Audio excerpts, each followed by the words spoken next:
again B-roll, and if we see any... Yeah, we can go back to the car for a bit and get some... Are you ready to do another? Just doing the same thing, different angle.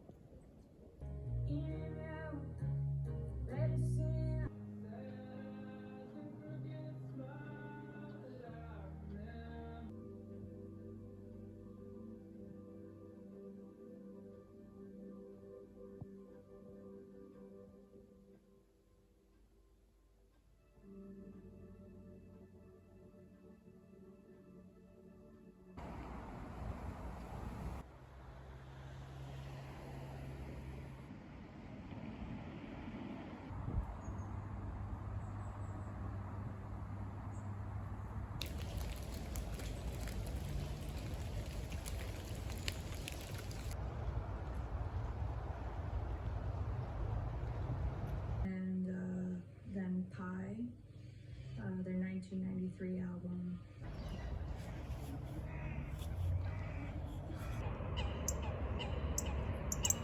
Fuck off. Sorry.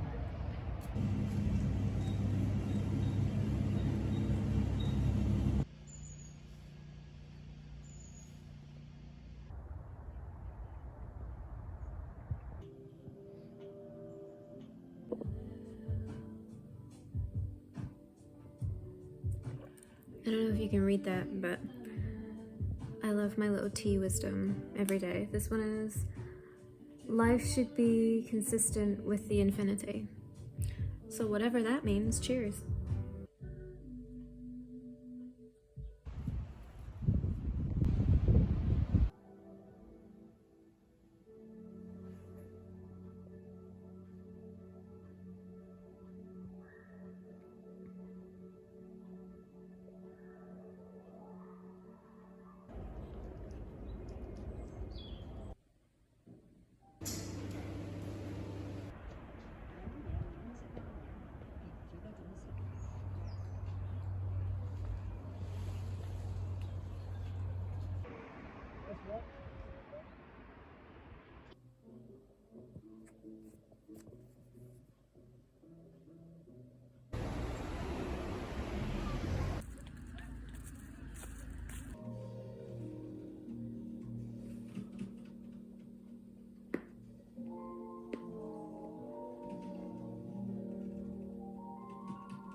Here's a song by Puma Blue, and it's called 1 2.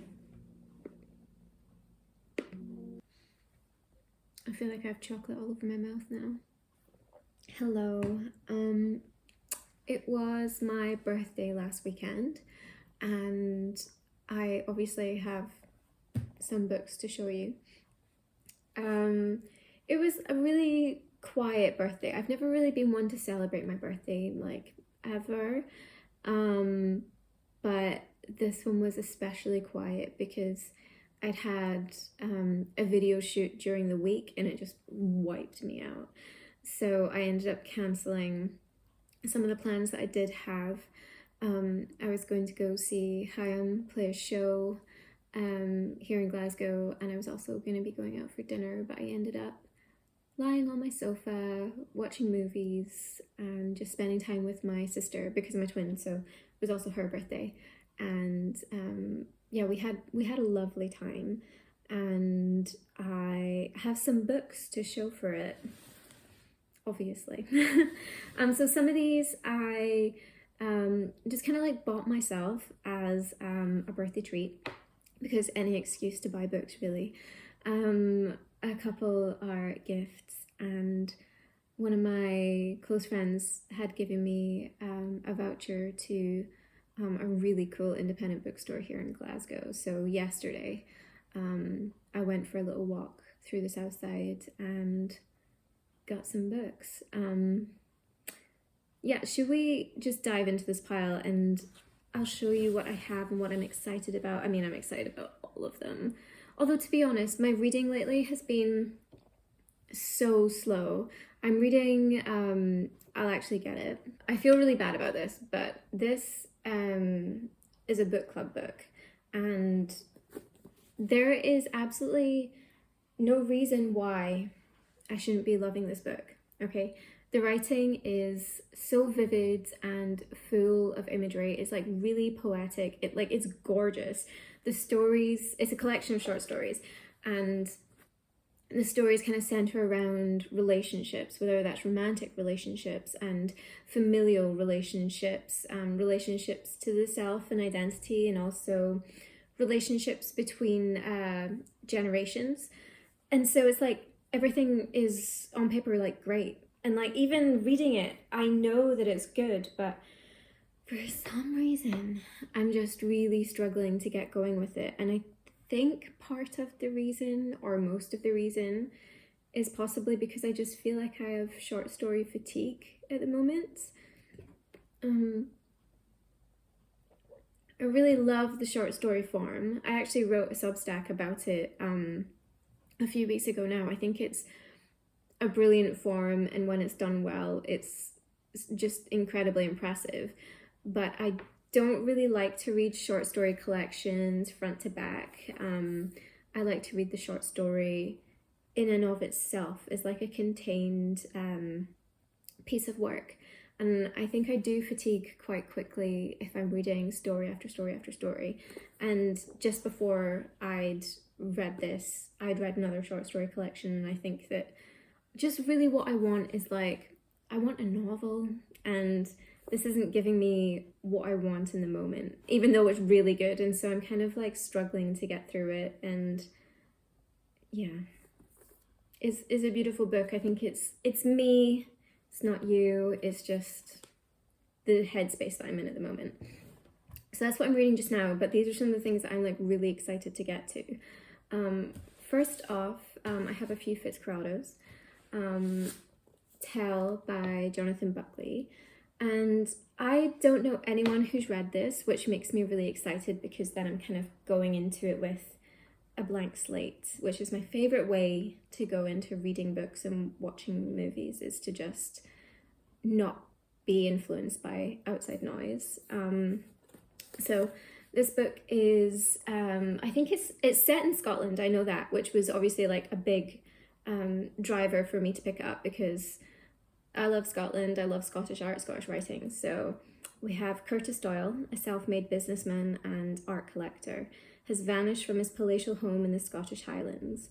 In the wake of his disappearance, the woman who worked as his gardener is being interviewed for a possible film about her employer, a work of strange and intoxicating immediacy, exploring wealth, the art world, and the intimacy and distance between social classes.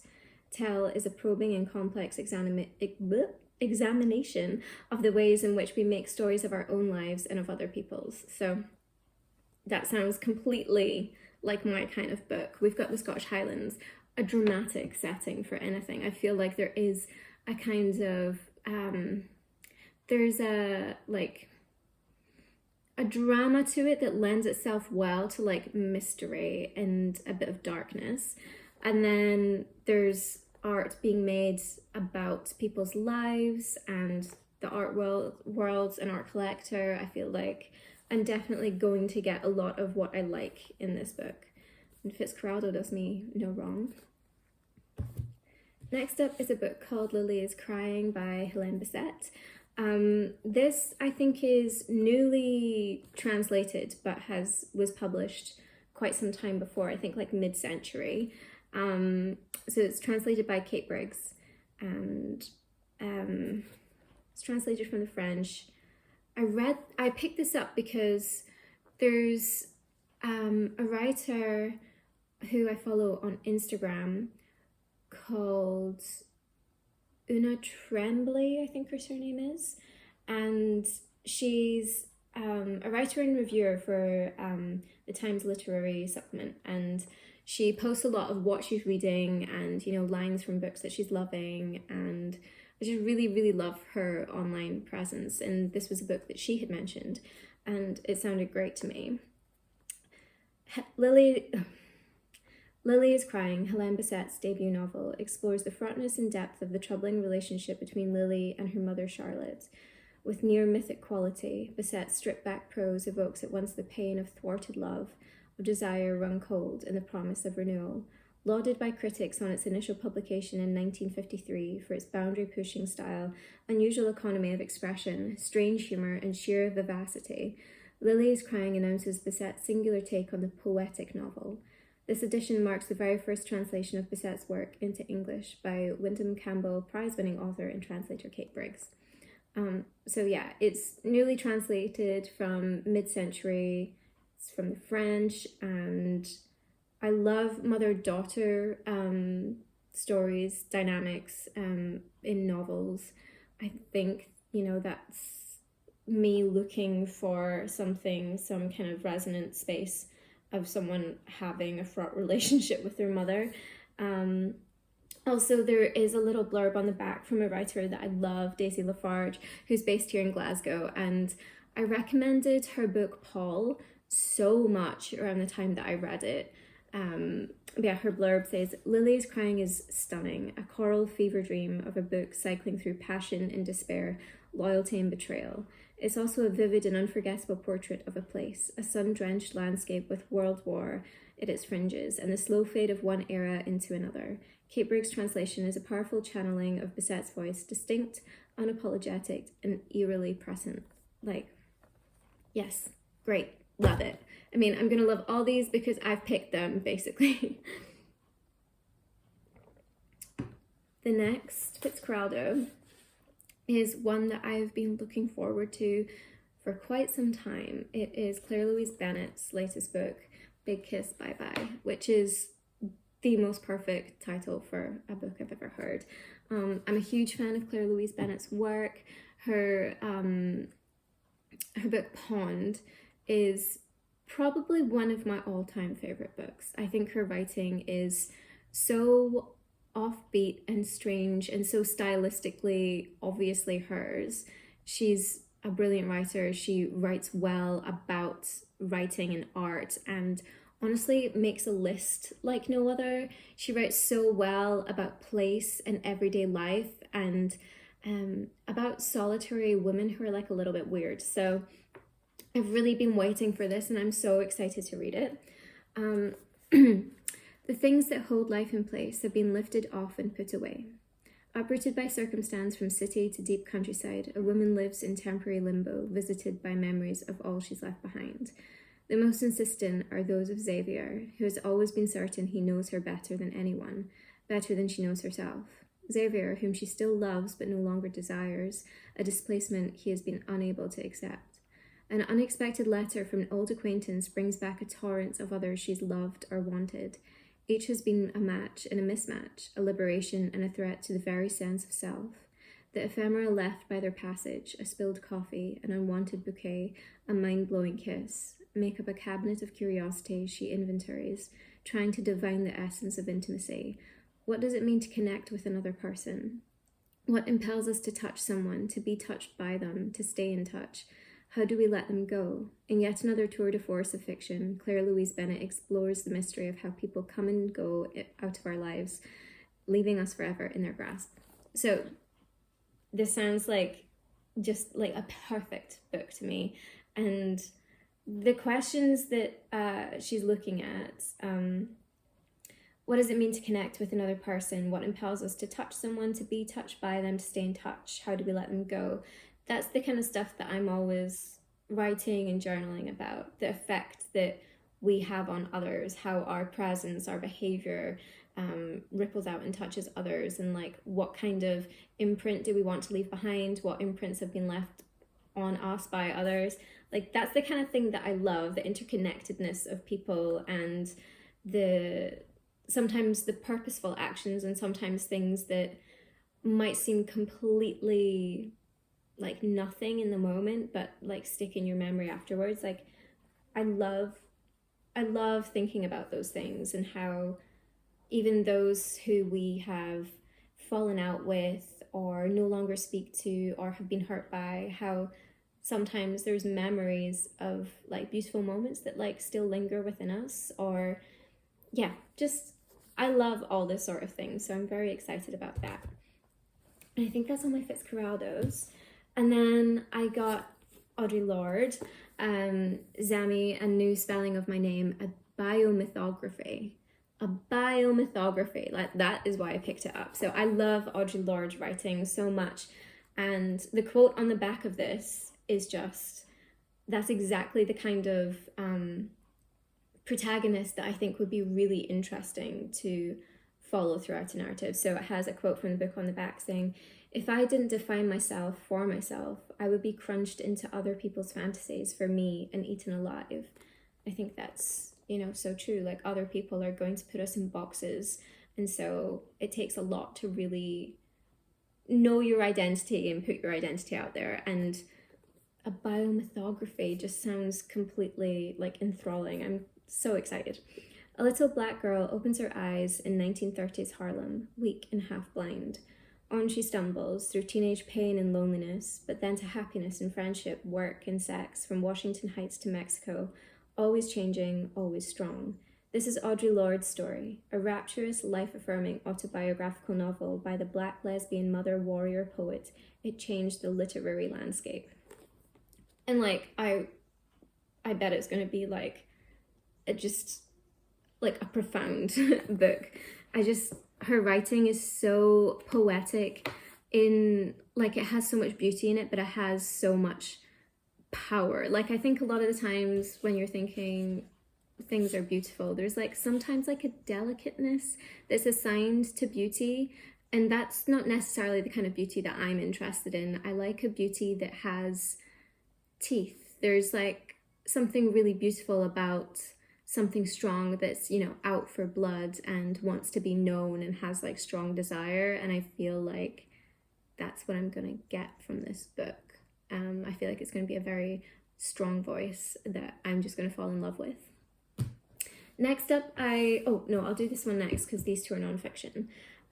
This is one that so Big Kiss Bye Bye I got from Burning House Books, from a voucher that my friend gave me, and this is the other book that I got from Burning House. It's a Clarice Lispector, The Passion According to G.H. So I've read two Lispector books and loved them both, but it's been a while since I read any of her work. And recently I think it was last Sunday, I had a call with Nathan from Nathan's Nook. We're just on Zoom with one another, and it was for a project that I'm kind of in the very early stages of building. It's just kind of bones at the moment, but I am really excited about it. And we were just going to be chatting. I was going to be asking him some questions, you know, getting to know him a bit more. And I was asking him about the books that kind of solidified the path to him finding his voice in his writing. And Lispector was one of the writers that he brought up, and I'm not surprised by that at all. And I asked if he had a favourite, and it was The Passion According to G.H. And I was like, well, I've not read it, so I'm going to have to pick it up now. So G.H., a well-to-do Rio sculptress, enters the room of her maid, which is as clear and white as an insane asylum from which dangerous objects have been removed. There she sees a cockroach, black, dusty, prehistoric, crawling out of the wardrobe, and panicking, slams the door on it. Her irresistible fascination with the dying insect provokes a spiritual crisis, in which she questions her place in the universe and her very identity, propelling her towards an act of shocking transgression. Clarice Lispector's fair, deeply disturbing, yet luminous novel transforms language into something otherworldly, and is one of her most unsettling and compelling works. Yes, unsettling. I'm all here for it. Also, I love that it's kind of like unspools and spins out from what is like a seemingly tiny little act that most people wouldn't think twice about doing, but ends up transforming the protagonist's life.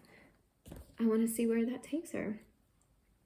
And then on Mysticism by Simon Critchley, I'm very interested in mysticism, and the subtitle is The Experience of Ecstasy. And I think my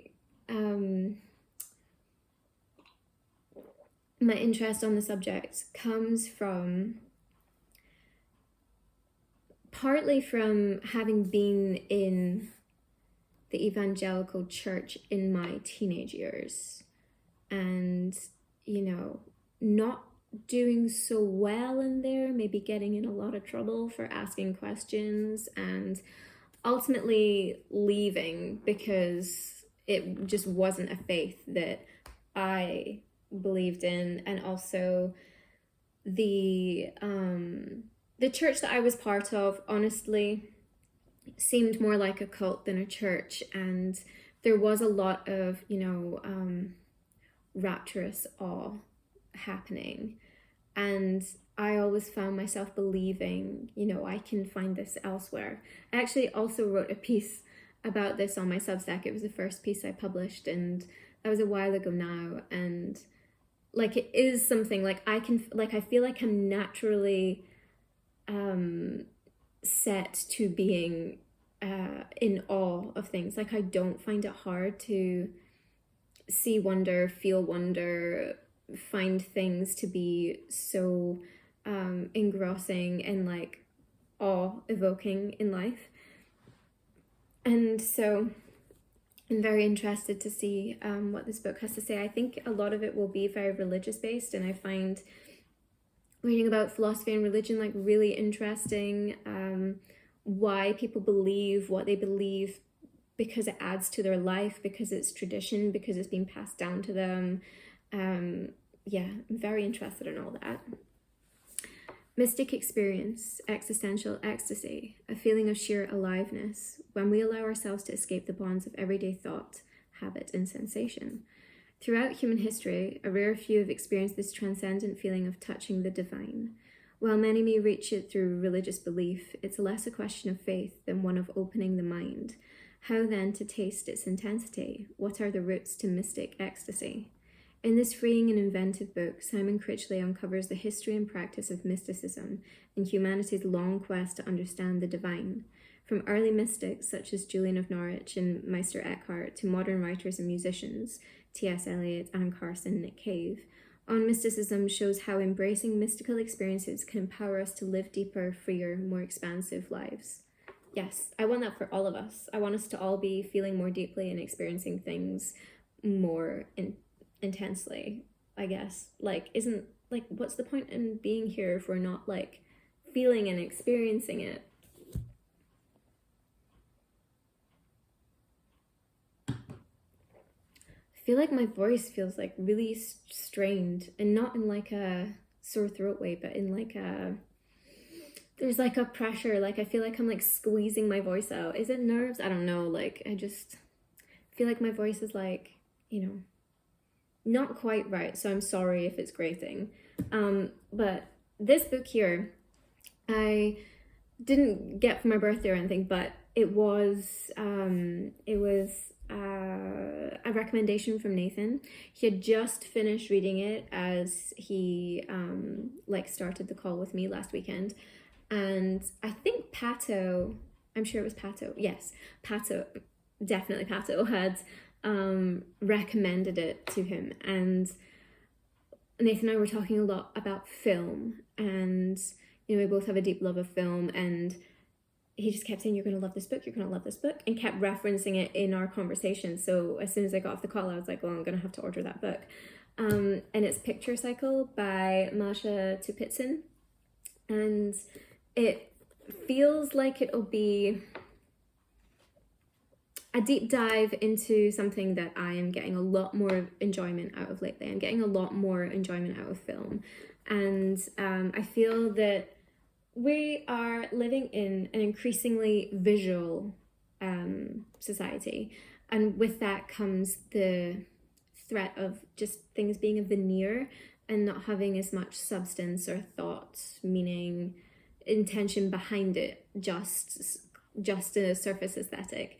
And so I'm very interested in those who like to dive underneath the surface, dive beneath the veneer, and try and make something of it. And I just like some good cultural criticism, some art criticism.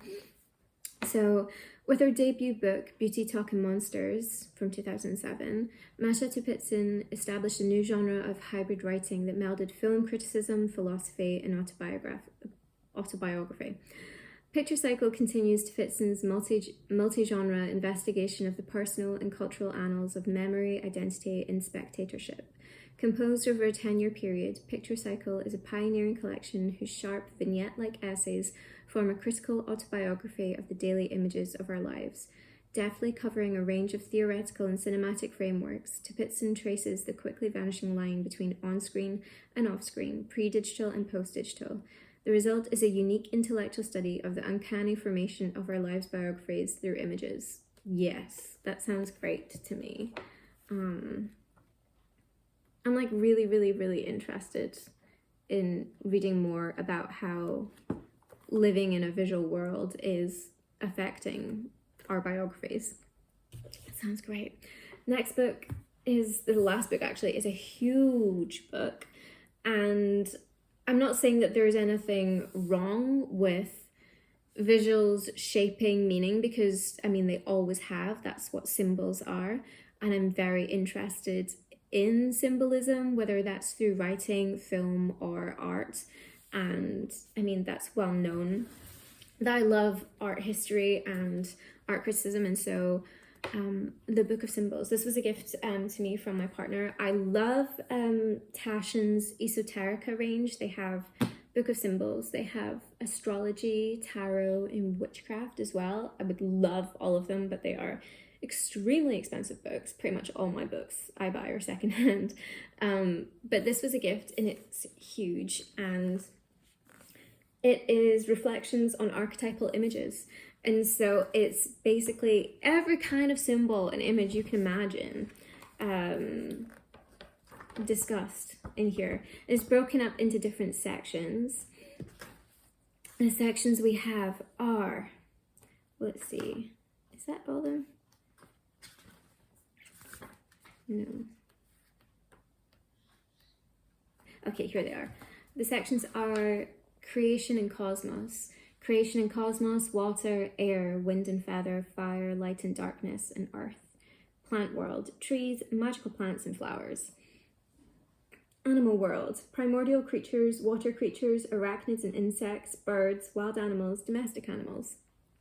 Human world, human body, movement and expression, fundamentals of work and society, tools and other objects, house and home, buildings and monuments, colour and sound. Spirit world, mythical beings, rituals and sacred systems, sickness and death, soul and psyche.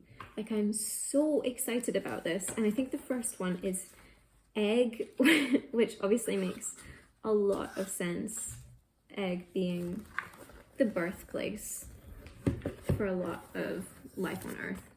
But yeah, it's just a gorgeous book that I'm just going to dip into like now and then and just enjoy learning and soaking things up and just seeing like beautiful imagery. Like, I'm so excited to come across like classic symbols but within artwork. I'm so excited. I'm so excited.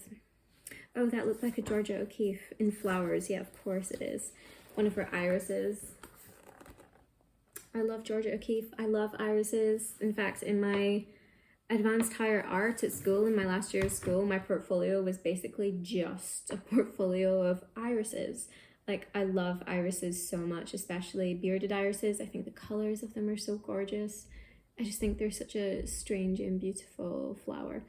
Anyway, so that's all the books I've got, but one of my very sweet friends decided to make me a gift for my birthday, and honestly, there is nothing better than like a handmade gift. That is like the best thing in the world.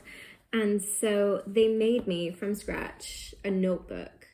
Like, literally, they made it. It's a hardback, and they based it on a book that I love and have recommended many times on this channel called Strega by Johanna Leguilhem.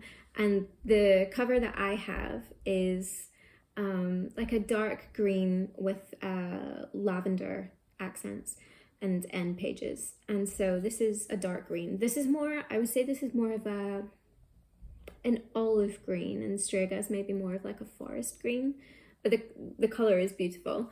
And then there are lavender end pages in there, and it's just so gorgeous.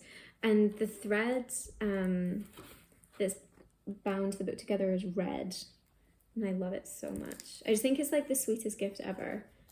A new little notebook to note things down in. I think I might save it as like a collection of beautiful things, so quotes I come across, whether that's when I'm reading or lyrics or just snippets of conversation that I find interesting. I think it'll be like a record of things that I find beautiful, maybe. But yeah, have you read any of these books? I would love to know, because I'm so excited about all of them. I just need to get through Love in a Fallen City by Eileen Chang, the book I'm reading just now. And like I said, there's nothing wrong with it. I don't want a short story collection right now, and it's getting to me. So yeah, let me know if you've read any of these and your thoughts on them. And also, I would be really interested in knowing if you have any birthday traditions, because I love hearing people's like kind of personal, like people's personal archives, which is the name of the project that I'm working on. I love knowing what makes up a person. And so I was thinking about this when it was my birthday. I was like, do I have any traditions? And like I do. So my birthday is the 1st of November, and I love when my birthday falls in the calendar. I love having a Samhain birthday so much, when the veil is at its thinnest between the living and the dead, and you know, as we turn into the darker months of the year, like I feel like my birthday really suits me. And I don't know whether that's because everyone kind of resonates with when they're born in the year. I know that I certainly do. And so my traditions are to like celebrate Samhain, also to watch the film Practical Magic. I watch that on my birthday every year and have done for a long time. And also because it's the 1st of the month, I call it a cinnamon kiss. But I'm not sure if it has an actual name, but it's like a very simple piece of spell work that you can do, where you get a tiny little bit of cinnamon in your hand, ground cinnamon.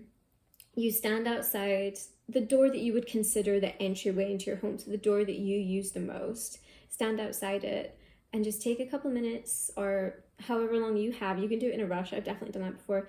Just close your eyes, focus your breath, think about the things that you would like to bring into your home for the month, and then blow the cinnamon into your entryway.